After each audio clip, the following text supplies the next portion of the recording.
saya ingin menyampaikan bahwa dalam persoalan krisis iklim, terutama di negara-negara kepulauan seperti Indonesia, ya, kita menghadapi situasi yang sangat genting. Kenapa? Karena sejak 2016 itu ada jurnal yang diterbitkan oleh para ahli geologi kelautan. Ya.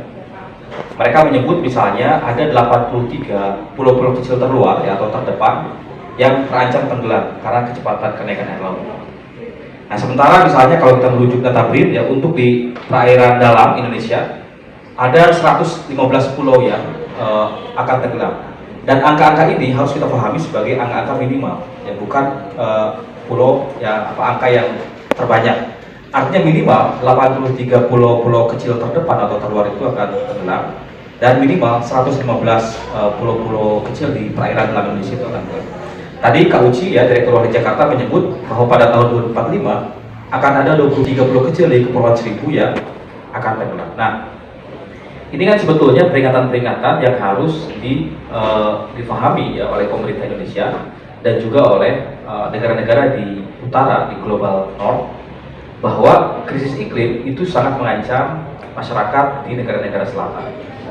Nah, yang lain yang saya kira penting, kami di Wali bersama Bapak Ibu Pembuka ya, itu menyerukan kepada Holcim, kepada seluruh industri yang mendapatkan keuntungan dari mengeksploitasi sumber daya alam untuk segera menurunkan emisi ya. Kenapa? Karena kalau mereka tidak menurunkan emisi, maka mereka itu menjadi pelaku utama ya dari tenggelamnya pulau-pulau kecil di dunia, termasuk di Indonesia.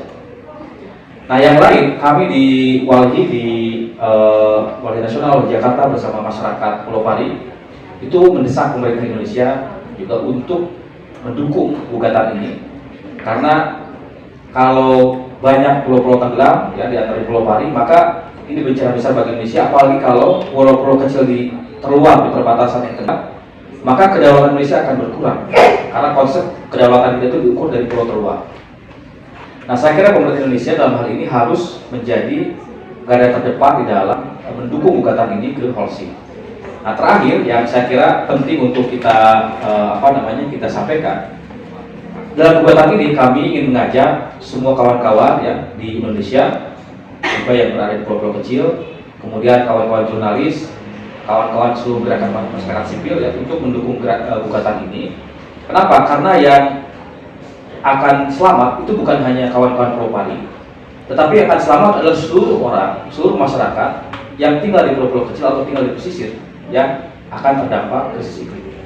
Jadi walaupun ini adalah 4 orang, tapi mewakili ratusan juta orang yang tinggal di pesisir dan pulau kecil di Indonesia, bahkan di dunia, di negara lain di dunia.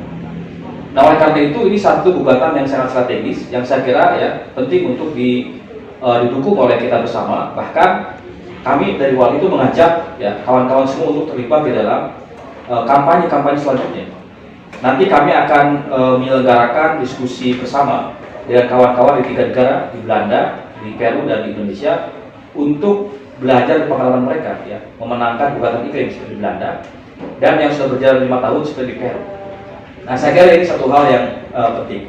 Yang paling terakhir lagi, Kakak Moderator, saya ingin menyampaikan bahwa apa yang dilakukan oleh kawan-kawan penggugat dari Pulau Pari itu sebetulnya dalam konteks menuntut keadilan iklim. Apa itu keadilan iklim? Keadilan iklim itu sederhananya bisa kita sampaikan begini. Kita menggeser perbincangan ya, menggeser diskursus atau wacana, tidak lagi hanya membicarakan pencairan es ya di kutub utara atau kutub selatan, tapi kita membicarakan dan memperjuangkan hak masyarakat yang terdampak oleh krisis iklim atau kenaikan air laut. Dan yang kedua, kita mengakui bahwa ada dampak yang tidak adil bagi masyarakat yang tinggal di negara selatan, sementara mereka bukan pelaku ya, bukan pelaku yang menyebabkan krisis iklim.